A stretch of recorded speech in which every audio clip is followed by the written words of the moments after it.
Well, welcome to another edition of Someone You Should Know.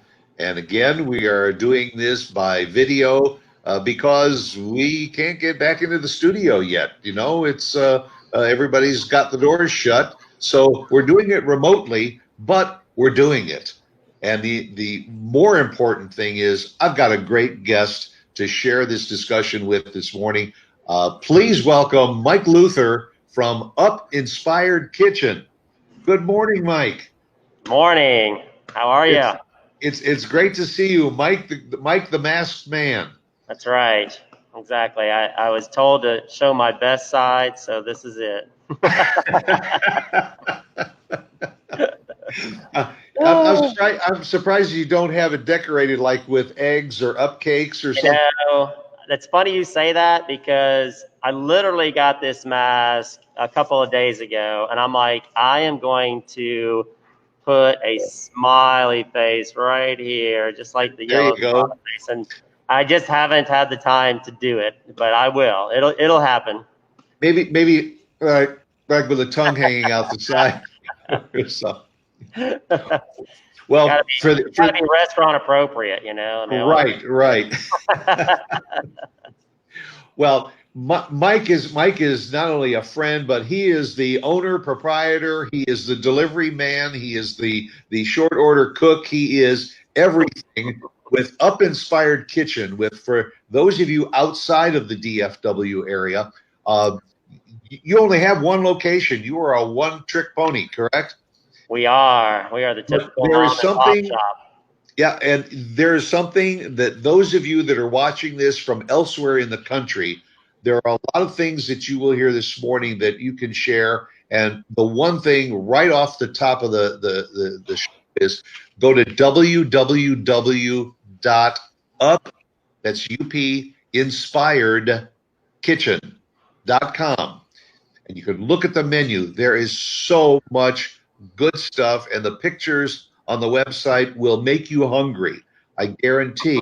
And if you're local and going to the website, you can call and you can place an order. And when this show is over, Mike will bring your order out to you curbside because that's what you're doing now. And I applaud you for that. Right at the get-go, Mike, is because a lot of other businesses, restaurants, and retail businesses have just closed their doors, put a sign up, and said, when we get the go-ahead, we'll reopen. But what you did is you just said there's an alternate way to do this, and you continued to serve us, the public, with great food, and just call ahead, place the order, pull up, and you bring it out to the car, and you're good to go. And I applaud you and your staff for that.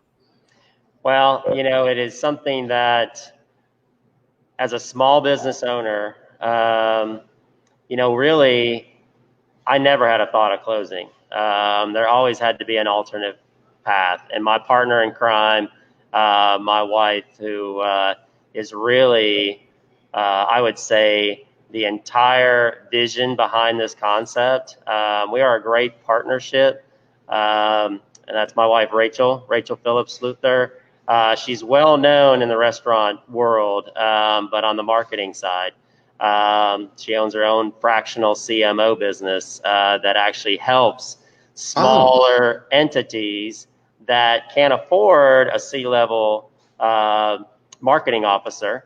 And so she will go in and develop brand strategy for multiple companies. And her company is doing very well, but she is the brains and the idea, the creative behind Up Inspired Kitchen. And I am the operator. So we are a great team. So I remember in the early stages of even the construction of this place, how I would sit there and could not envision what she was talking about. Certain days, I'm like, I don't get it. I don't understand what this is going to look like. I don't understand the color scheme, this, that, and the other. And then it all comes together, and I'm like, this is beautiful. It's brilliant. And so, it takes a lot of people to have a successful business, and a restaurant is no different. It's all about the people, right? Absolutely, and I think it's great that you and your wife have that ability to work together and separate those areas of responsibility where she's I guess this is kind of the brains and brawn issue. Yeah. She thinks this stuff out, which my wife and I spent 40 years in business together, and we also divided up the areas of responsibility because it's almost I can imagine that it's almost too much for one person to have to comprehend. And so she's working on the marketing side of it and all, and you're on the creative side of it. Absolutely. And you can imagine with COVID-19 how important her role became immediately. We had to think of a different way of doing business. And, initially, when we were open for normal business, our to go and catering was probably 20-25% of our business. And now that's all you have. So because all in dining is gone, and so you really have to be like, okay, how can I rethink this and do things that we haven't done before to, attract more people. And I do want to tout one of the first things we did prior to COVID-19 was I finally got an app as well. So Up Inspired Kitchen has our own app. It's on iOS and it's on Android as well. And so now you can have the ease of going and just clicking a button on the Up Inspired Kitchen app and ordering and getting delivery from that app, which has been really where I wanted to go all along. For a number of reasons. So on the business side, the third-party entities, which are great, DoorDash, Grubhub, Favor, Uber Eats, we have them all. But most people don't realize that they take a significant percentage of the bill from the restaurant. So, ideally, we like to, direct that to direct people to the app and to our website and order that way.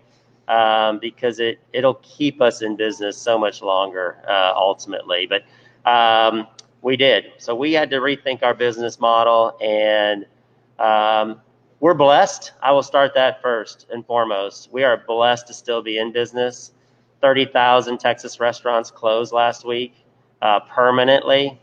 And that number is just going to get bigger and bigger over the next few months. We are blessed in the sense that we have a loyal following, a small loyal customer base that is literally pumping blood, the lifeblood of this business, on a weekly, daily basis. Yes, we're no different than a lot of restaurants out there. We have taken a significant hit. We're down 65% in sales. That's huge. And ultimately, there are people that, since sometimes people ask me, how can you sleep at night, right? And I'm like, I can sleep at night because we're all in it. Everybody's in this together. It's not just, I just don't have the issues, our landlord has the issues. Millions of people have issues with regards to this virus. And so, the fact that the landlord can be understanding, there's certain expenses that, just can't be met right now. And with their understanding, first and foremost, that allows me to carve a path forward. And that path, as I said, is just crafting certain things. And we've got a number of things that we've done. And my wife has gotten, very creative as well, because we wanted to have the opportunity, as always, to help the front lines. Ironically, I know some people, in our neighborhood, and some people don't realize probably that I don't live in Frisco. I do business in Frisco, but I don't live in Frisco. And so I have people in our neighborhood, in our neck of the woods, that are ordering from us, one day a week, because it's, a 25-minute drive, and yet we all come together and we all deliver out to them to keep that lifeblood going of what we need from a restaurant business perspective. There are one of those families actually started to raise money for first responders, and chose us as the restaurant to provide those meals, which is amazing. My wife has created a number of different platforms. You can adopt up for the day, and I've had two very special regulars adopt up for the day for $500, and we do 50 meals that we will give. In fact, Jill, one of our employees, just left with 50 meals that she's delivering to the fire departments and the police departments in the area today. Outstanding. But see that you are hands-on, and that's what the independent mama papa operation has over the chain stores. The chain stores look at it and just say, just board up the door and just let it ride. We'll just brave the storm and reopen the doors when it's ready. But you Right. have your life invested into this business, so it's important that you and your wife say, okay, look, we've got this challenge, and how are we going to meet this challenge? Mark, our producer, is scrolling your menu on the screen right now, and I'm getting hungry. There's my upcakes. Yeah.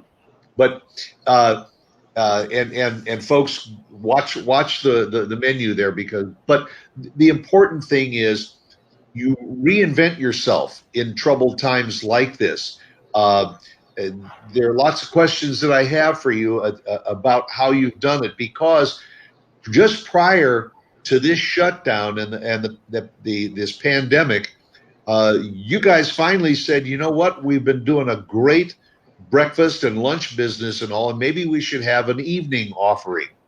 And so you started offering evening meals, thinking people would come in, have a glass of wine, and have a nice casual evening meal, and then bam, this gets kind of shelved. Are you still doing your evening menu though for takeout?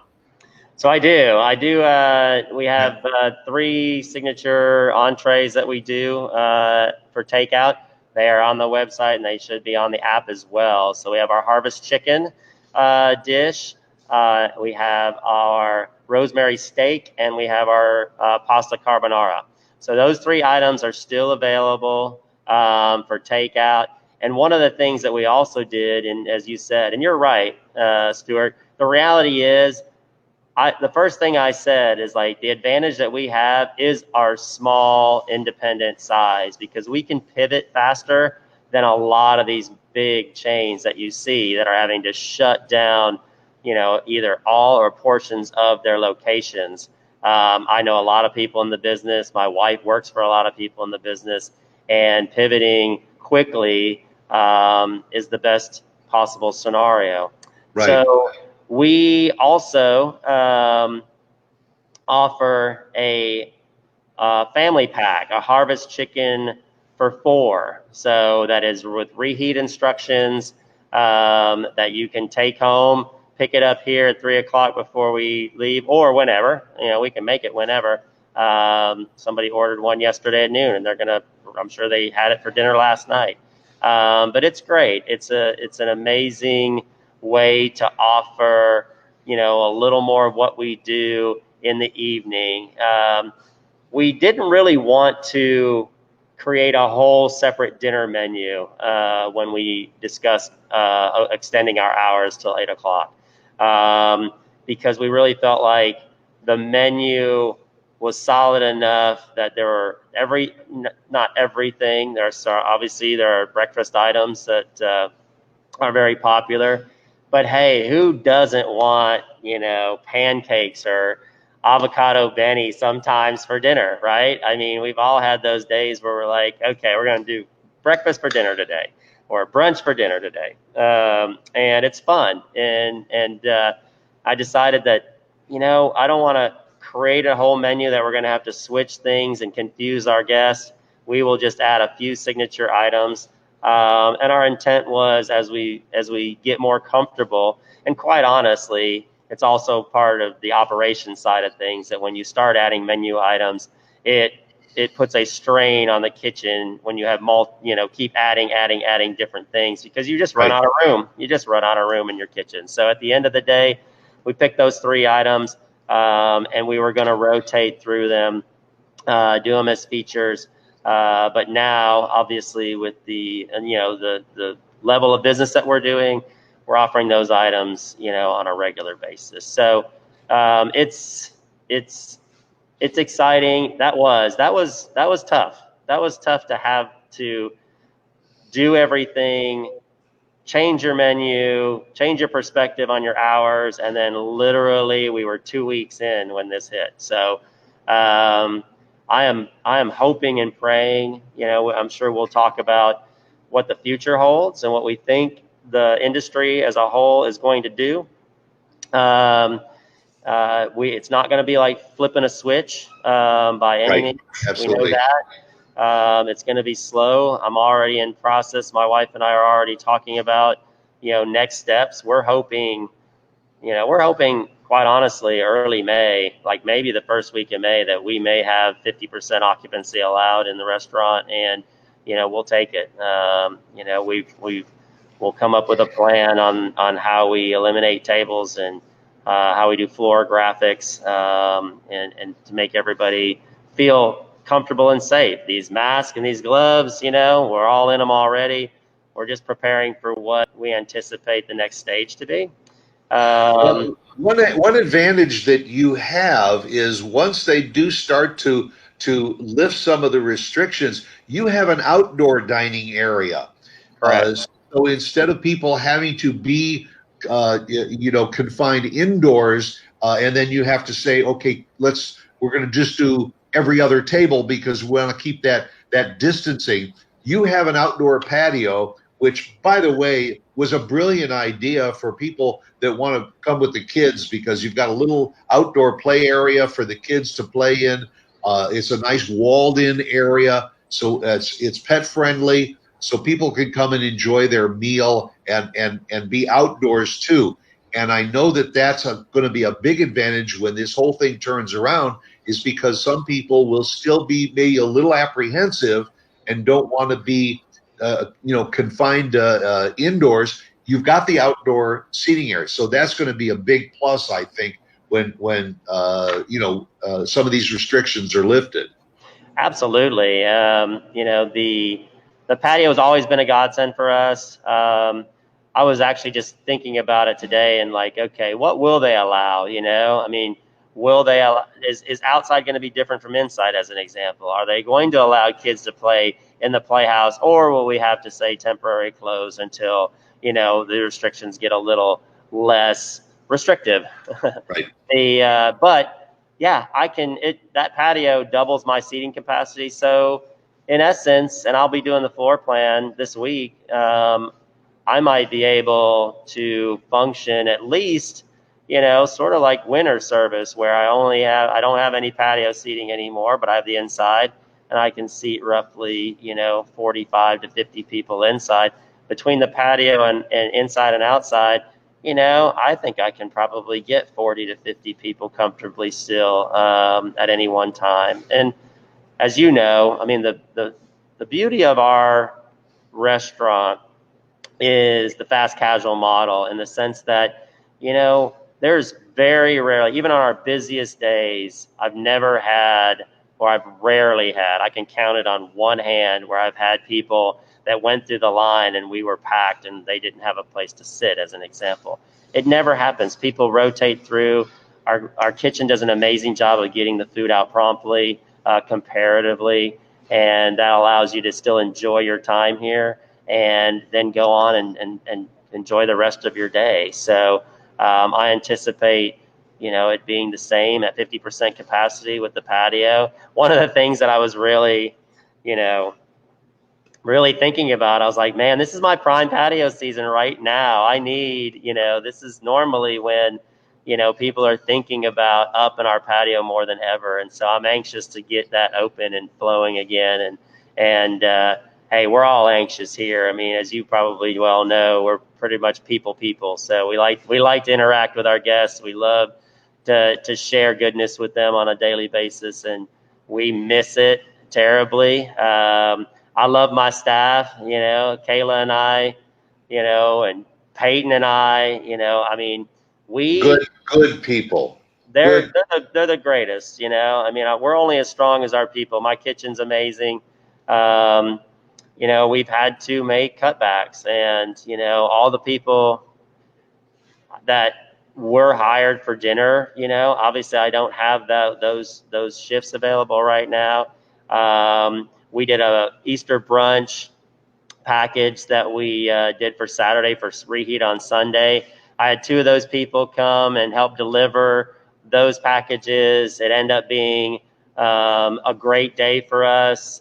Really saved our week. And those, my team was itching to get back to Yeah. work and help out. And so people have been very generous as well. I think one of the things that gets lost on our industry as a whole, quite honestly, is how your staff makes their money, and a lot of people don't realize that the majority of the restaurant employees out there work for tips, and our team is no different. We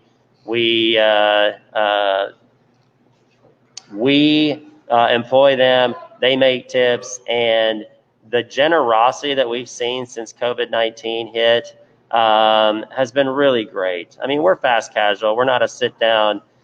Well, quite honestly, I think we're a hybrid. Honestly, I think as someone told me that was an initial person that wanted to be a part of our concept when they came in and visited for the first time and saw what we did. They said to me, they're like, you did not create a fast casual restaurant. You created a sit down restaurant with amazing food with no servers. And I was like, Yeah, and that in itself is a great point, because a lot of restaurants where the restaurant as well as the servers make their money is by flipping the tables. right. By getting people in and then hurrying to try and get them out to get the next people at the table. The beauty of your restaurant is you've got some two tops, you've got some six tops, you've got a couple of small areas with some comfy chairs that if people want to come in and sit with their computer for an hour and Yep. have a meal and coffee, they can do that. You've created that ambiance that is adaptable, and that's important. Take it a step further. We both have very, very good mutual friends, Lori and Jody McCogran, who Yep. started a breakfast club, and we would meet there once a week.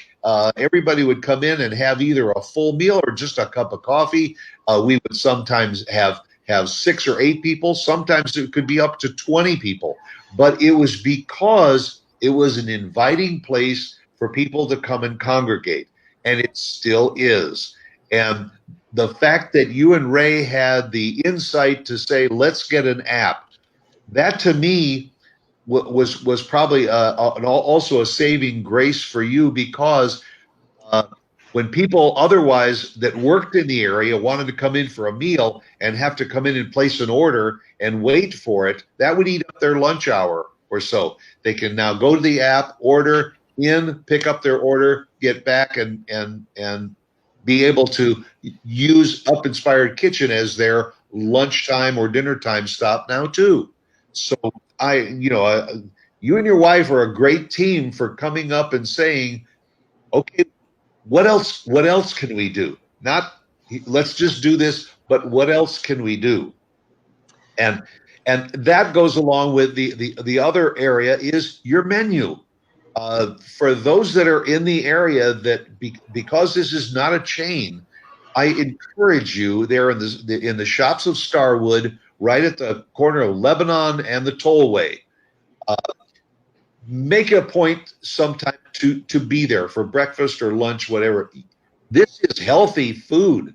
Uh, you know, Well, uh, that is I'll go into that, as far as a little bit of what inspired us to do what we're doing. No pun intended there. But the so when we had the opportunity to do our own thing, like I said, we've both been in the business for a while. I'm older, so I've been in a lot longer than my beautiful wife, my young beautiful wife. But I got a young, beautiful wife too. I know, I'm telling you, that's why we have to live to be 100, right? So that we can That's at right. least hang out long enough.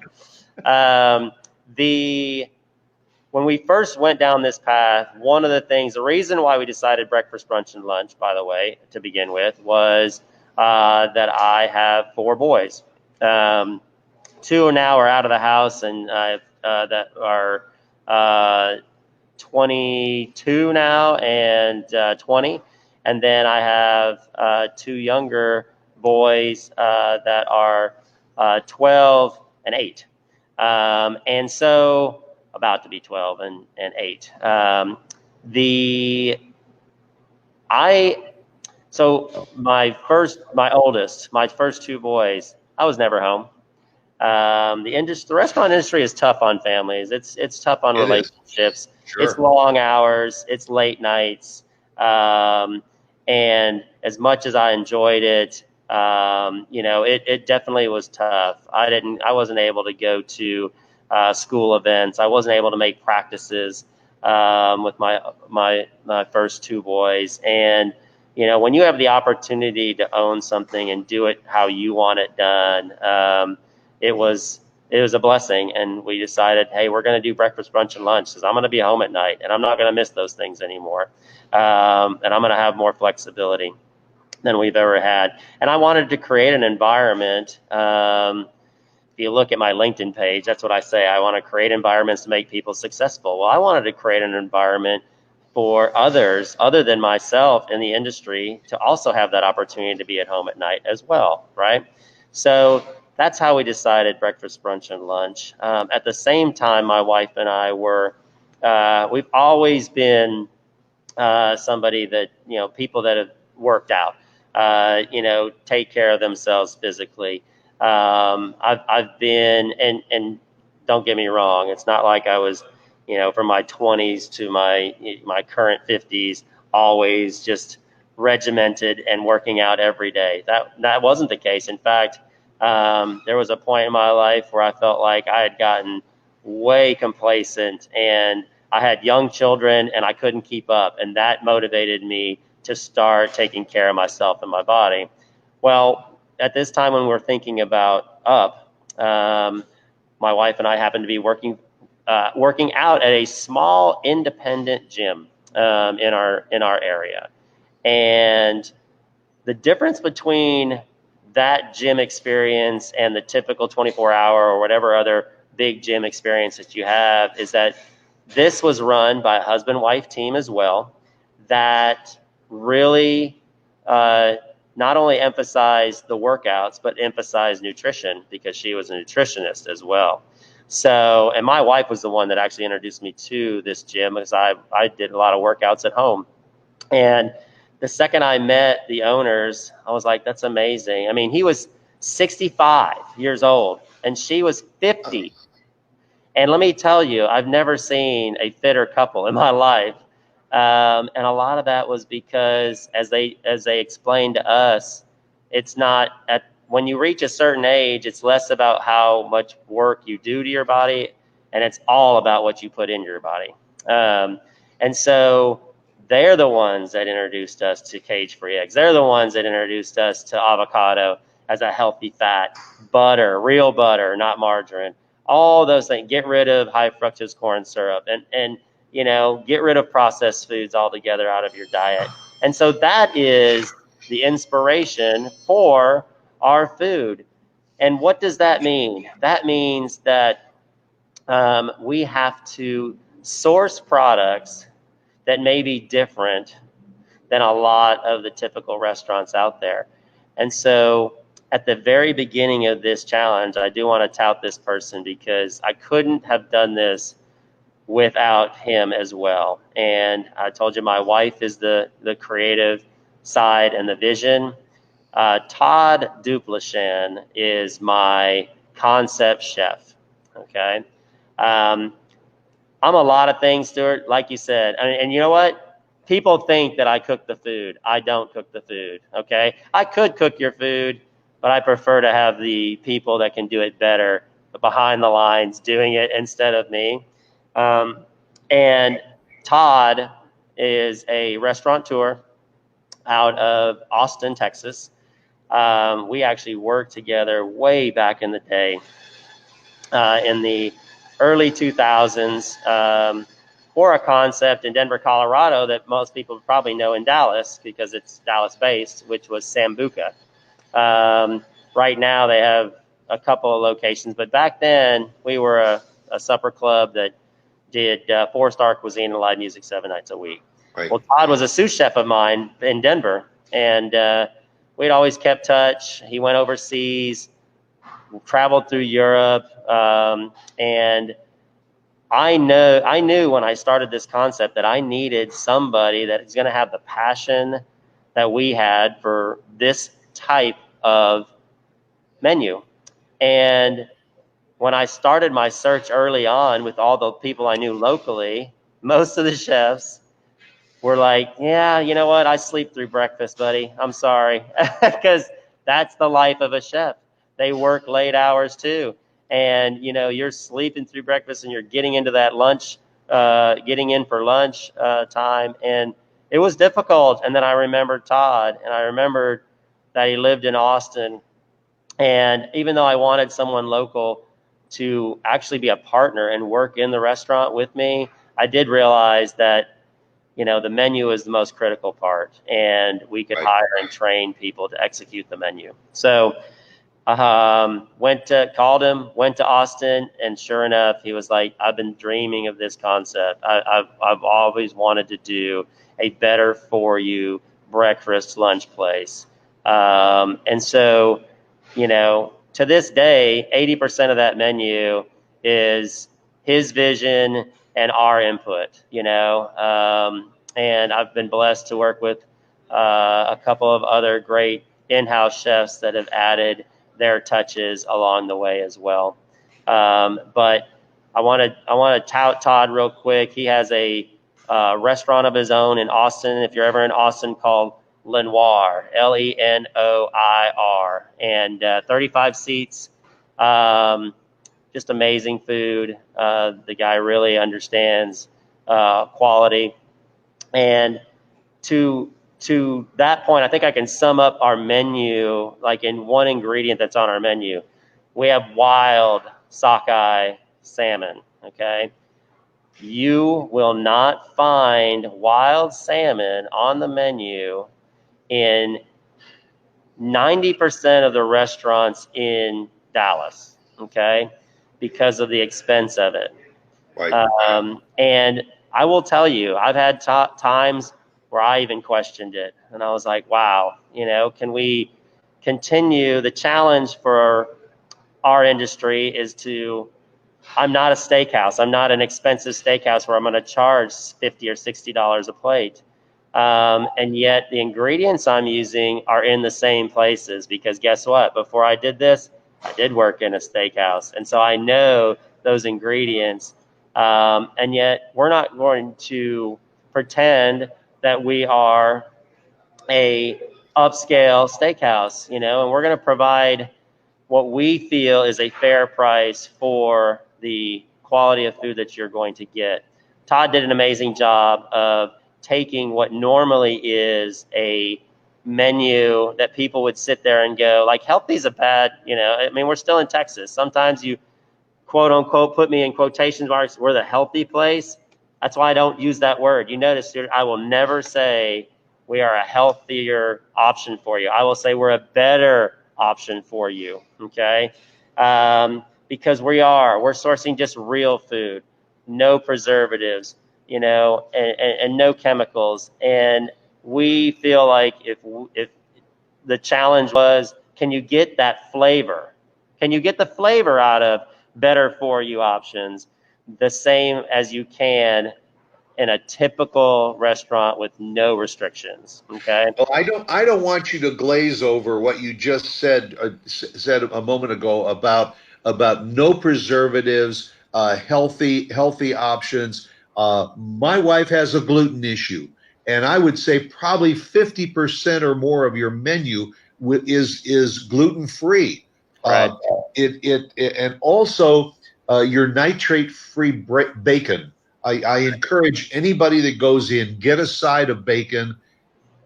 It's a flavor that you will say, I don't remember when I've ever tasted anything that has so much Right. flavor. You use range-free eggs. That when you're cooking with freshness and product that has no preservatives, I think we get misled by what food can really taste like. Right. Your avocado toast, some of the things that are on the menu. One of my favorites is what's is called a Tahoe wrap. Number one seller. That's my go-to breakfast. But you also do a it's called a table, which is toast and avocado and bacon and egg Arugula. and lettuce Yep. and with a couple of other things. The important thing and what I want to stress to the people that are watching, especially those that are in the DFW area, take the time to try up in Inspired Kitchen, because that's the experience. Is to and people, I've sat in your restaurant and watched as somebody cuts into their meal and they put it in their mouth and they sit back and they go, OMG, this is so good. You forget what flavor is all about because we have become a fast food society. Go and pick it up and take it home, and whether it tastes good or not, it's just something to put in your body. You have very, very fair pricing on food that is, I would say, cuisine, and the freshness of avocados, of the edamame that's used in some of your recipes. That's what's missing in other restaurants, but that's the advantage that you've built into your restaurant because A, you can do it, and B, you care to do it. Right. And And that's I what will tell sets you up this, Inspired Kitchen aside from a lot of other places. and I will tell you this, Stuart. Again, a lot of people don't understand how hard it is to make money in a restaurant, right? And so our margins are not like typical businesses. Um, we need the volume in order to make things work. Um, and yet, the advantage that Ray and I have had in this scenario, and I'll be honest, we probably wouldn't have made it early on. But it's ours. It's our baby. It's our child. And you don't abandon your children. And we've done what we needed to do, whether it was put money into the business or whatever it was to keep it going in those early days. And, part of that, it allows us to have thin margins. I will tell you, God's truth, swear on the Bible, I am not in this to gain financially. This is a labor of love for us, and as long as I can pay the bills, I'll be here. And if that would be the only thing that took us away, is if they forced me, they will have to take me Right. out kicking and screaming, but that's the difference of an independent restaurant versus a chain restaurant. Because if we were one of, as an example, if we were one of many locations in a chain restaurant, they would have pulled the plug on this one long ago because they would have said, well, you don't make financial sense anymore. And they would have tried, that they would have the power to buy us out of the lease, blah, blah, blah, blah, right? Well, that's not what we're about. That's never what we've been about, and that's never what we will be about. So I get, success is defined in so many different ways, right? And the reality is that as the numbers guy, I'm telling you, my whole career, I went into restaurants and fix them and turn them from non-profitable into a profitable entity. And the ironic thing was that this has been a test for me as a businessman to really evaluate my success, because on paper, I can't show myself what I'm used to seeing as far as success, right? When I worked for bigger companies or took care of other restaurants. But I will tell you that I have felt more success out of creating something out of nothing and creating an environment for others. I employ people. I employ real people that need an income and a way of life. And that gives me so much more joy than anything that would show up in my bank account. And that's why I think you feel that in our restaurant when you have the opportunity to interact with our employees, any of Well, them. and going along with that, you did something that I think was a very, very smart move. And that was, you need an income stream in order to cover your overhead costs, to purchase your food, to keep the business going. And so what you did was you sent out an email blast and all and said, hey, folks, listen, consider buying a gift card. Okay, Right, you're not losing anything, but if you come in and buy $100 gift card, I can put the $100 into good use into more product. You can come back whenever you want and use that $100 to buy the food. It's a win-win. You did that. You also reached out to the community and you said, hey, look, I will make the meals and we will deliver them to the medical staff that's caring for all these people that are having troubled times with this pandemic. And all, if you want to sponsor this for $50, will do 10 meals out there. $500 if you have a corporation would help us feed our first responders and medical staff. You created something that people wrap their arms around, and that's extremely important, because I learned about Up Inspired Kitchen from someone else. I right. had told multiple people to go to Up Inspired Kitchen. That means you don't have to spend a lot of money for advertising, because word of mouth is the cheapest form and it's the best form. And, It and is. anybody who has been there, I encourage you, when relatives are in town, take them. Got neighbors? I've said to some of my neighbors, "Have you been there?" "No, I never heard of it. Where is it?" "Come on, let's go." And once they go, that's the advantage that you have with this one location, is to bring in a population that is willing to multiply the and share that information. Uh, I mean, I'll be happy. I'll get on a soapbox and I'll tout everything, because again, you just offer a product that is so different and unique in this market that people need to. We try to go there at least once a week, but I encourage people, just go once. I guarantee you'll go back again. And your menu is such that the hardest thing really is trying to decide what to order, because you got so many great options. It's, you had mentioned earlier, our menu, and I had mentioned too that yes, our menu is getting bigger and bigger, and it's because we listen as well. We listen to our guests. You had said, you know what, you got at least 50% gluten free. It wasn't the case when we opened the door. It wasn't. It was Right? something that we heard, we listened to, and if we had the ability to pivot and move toward this, that, and the other, then we did. So, and now every time, we look at introducing a new menu, I'm always thinking, okay, does it solve the gluten free issue? Is it a vegan item? Is it, all these, is it keto? What does it fall into? And so it's Right. definitely been something that we have listened to and have worked with our guests to create something. You can't be everything to everybody, but you know what? Just human nature, at least in this restaurant environment, is to do our best take care of as many people as possible, right? Right. So And if you want it the way it's on the menu, fine. If you want that gluten-free option, you can. The other thing that you do, you mentioned about the high fructose corn syrup.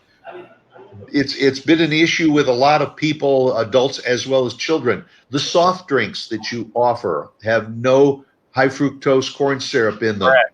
Summer soda, yep. When we Summer go, when soda we was a go, godsend, and I will give my props to. I've actually got some friends. Did Kayla? Did you write that check? Sorry. see, got to take care of Grab business. a check for me, and I'll take care of it. The man's always taking care of business. So I will tout one of my friends. I didn't even realize they worked for Frito-Lay, and so Pepsi.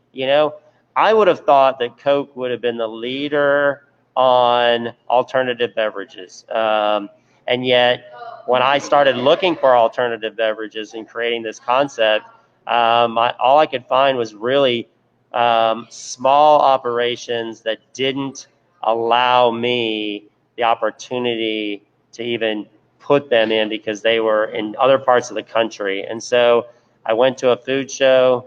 I found Stubborn Soda, and I was like, oh my gosh. I was like, this is exactly what I've been looking for. The name took me aback initially because I'm like, Stubborn, yeah. Stubborn. I was like, I don't want people to think, I mean, this is fun in certain environments, but not in my environment. But I got past that, and it's been a godsend. I mean, they are a tremendous partner to us. Um, and Pepsi was smart. They're on the forefront of alternative beverages compared to who I thought would be the big boy. So anyway, yes, you're right. That is and there's such unique, cool flavors that most people have to look at and decide what they're going to want, and it's been really positive for us. And now you see it everywhere. So. Yeah, we've spent a fair amount of time talking about the restaurant, but we didn't even get into the coffees, into the drink menu that you have. We may just have to do this again. But I know you're there. You're busy. I took you away from your staff, and I know you need to get back. Mike, I can't thank you enough for being with us on the show today and sharing Up Inspired Kitchen. Again, folks, upinspiredkitchen.com. Go there, make plans to go over and visit them sometime. And Mike, the very, very best to you and Ray. And we'll be over to see you again real soon. And thank you for being someone we should know.